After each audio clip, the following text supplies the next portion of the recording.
Hey guys, in this full guide, I'll show you how to install APK files on BlueStacks in 2026. So if you want to install apps manually without using the Play Store, this tutorial will walk you through the easiest method step by step. First, download the APK file you want to install onto your PC. Make sure you're downloading from a trusted website to avoid harmful or fake apps. Next, launch BlueStacks from your desktop or Start menu and wait for the emulator to fully load. Now look at the right side toolbar inside BlueStacks and click the Install APK option.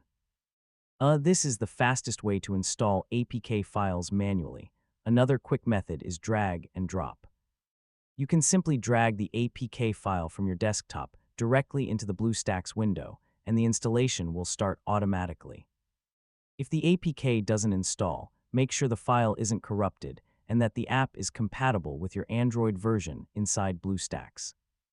Yeah, restarting BlueStacks can also help fix installation errors, and that's basically how to install APK files on BlueStacks in 2026.